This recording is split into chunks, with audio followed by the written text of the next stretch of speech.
Hello, friends. Hope you all are doing well. Finally, we are back.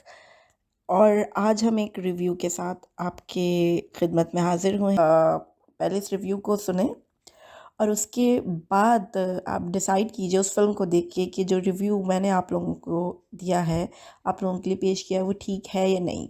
क्योंकि जब मैंने ये फ़िल्म देखी थी तो ये उस वक्त नई नई रिलीज़ हुई थी और मुझे अच्छी इंटरेस्टिंग लगी। फिर मैंने इसके बारे में पढ़ा और फिर मैंने एक और फ़िल्म देखी तो मुझे ऐसा महसूस हुआ, इस जैसी फ़िल्म तो मैं देख चुकी हूँ। बाज़ अवक़ात हमें ऐसा महसूस होता है क्योंकि ख़यालात सेम होते हैं, कॉन्सेप्ट सेम होते हैं फ़िल्मों के। तो जब मैंने ये फ़िल्म देखी जिसके बारे में मैं आगे बात करने वाली हूँ, तो वो मुझे एक दूसरी फ़िल्म का जो है वो सीक्वल टाइप की चीज़ लगी। तो और देखते हैं कि वो कौन सी फ़िल्म है, मैं किस फ़िल्मों के बारे में कंपैरिज़न कर रही हूँ और मुझे क्या-क्या चीज़ उनके दरमियान कॉमन लगी। जी, फ़िल्म है द लॉस्ट सिटी, जो मार्च 2022 में लॉन्च हुई है। हमें जो है वो उस जगह लेके जाएंगी जहाँ पे हमें बहुत सारा ख़जाना मिलेगा, सारी चीज़ें मिलेंगी। तो वो किडनैप हो जाती हैं और फिर जो उसका मॉडल है जो बेसिकली एलन कैप्रिसन है, वो जो है अ, जिस तरीके से उन्हें बचाते हैं, एक्शंस, फिर रोमांटिक। एक ऑब्वियसली फ़िल्म में जब तक रोमांस ना हो तो फ़िल्म देखने का मज़ा नहीं आता।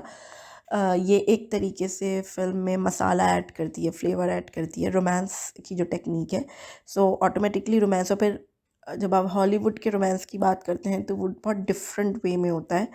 सो इसीलिए एक रोमांटिक कॉमेडी एडवेंचर है, क्योंकि कुछ सीन में आपको कॉमिक एस्पेक्ट भी मिलेगा जिससे आप बहुत इन्जॉय करेंगे जब आप देखेंगे। मैं ज़्यादा नहीं कुछ बता रही हूँ क्योंकि कुछ आप लोगों के लिए भी रहे, आपका भी सस्पेंस जारी रहे। लेकिन अब अगर हम बात करें कि बॉक्स ऑफिस की, जैसे मैंने बात की, तो अच्छी कारकर्दगी का मुजाहरा है अब तक सो फार। और कुछ एस्पेक्ट से ये डिफरेंट भी है, जिसमें हम बात कर सकते हैं कि जो इसका मरकज़ी प्लॉट है, यानी कॉन्सेप्ट, सेंट्रल कॉन्सेप्ट है, थीम्स, बेसिकली ये सारी चीज़ें इसे एक पुरानी फिल्म रोमांसिंग दी स्टोन का रीमेक बनाती है जो 1984 में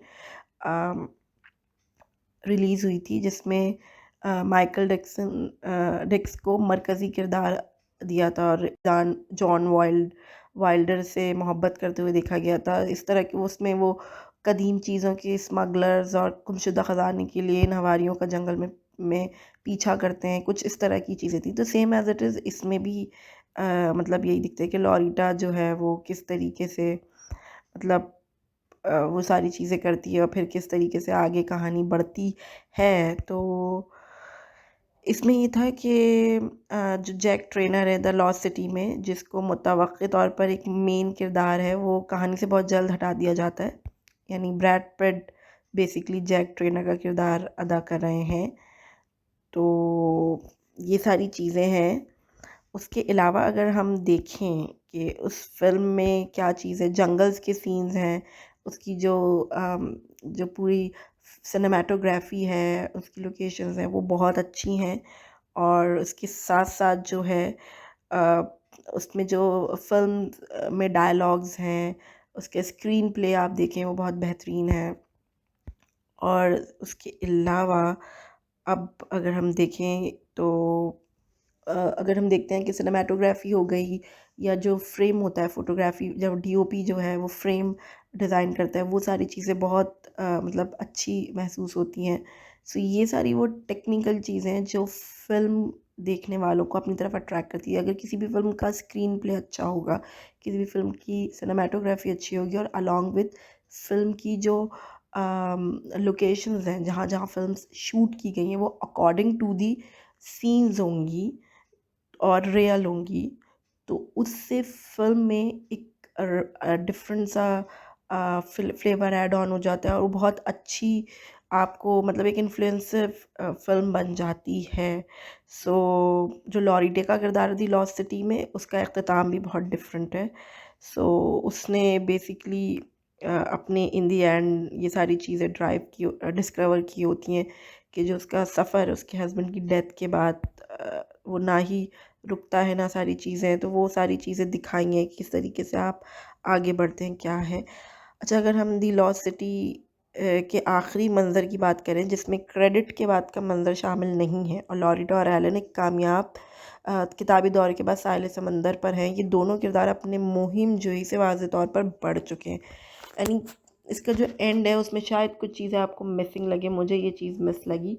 तो ये तो आप देख के बताएंगे कि आपको कैसा महसूस हुआ इस फिल्म को देखने के बाद, क्या सारी चीज़ें आपको महसूस हुई, जो टेक्निकल एस्पेक्ट से मुझे चीज़ें महसूस हुई, जो मैंने उसको देखने के बाद रियलाइज़ किया, तो मुझे तो ये सारी चीज़ें रियलाइज़ हुई। जहाँ तक इस एक्टिंग की बात है, ऑटोमेटिकली अगर अच्छी स्टोरी होगी और उस पे आप ठंडी एक्टिंग करेंगे तो मज़ा नहीं आएगा। एक्टिंग भी अच्छी है, अच्छे तरीके से किरदारों को अपने अंदर एब्जॉर्व कर कर एक्टर्स ने एक्टिंग की है।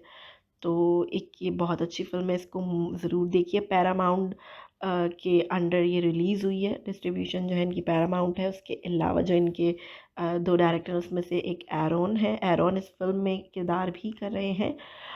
सो मस्ट वॉच इट, अपनी वॉच लिस्ट में इसको शामिल कीजिए ताकि आप इसे देख के एंजॉय करें और फिर हमें कमेंट सेक्शंस पे बताएं कि आपने इस फिल्म को देखा तो आपको कैसा महसूस हुआ।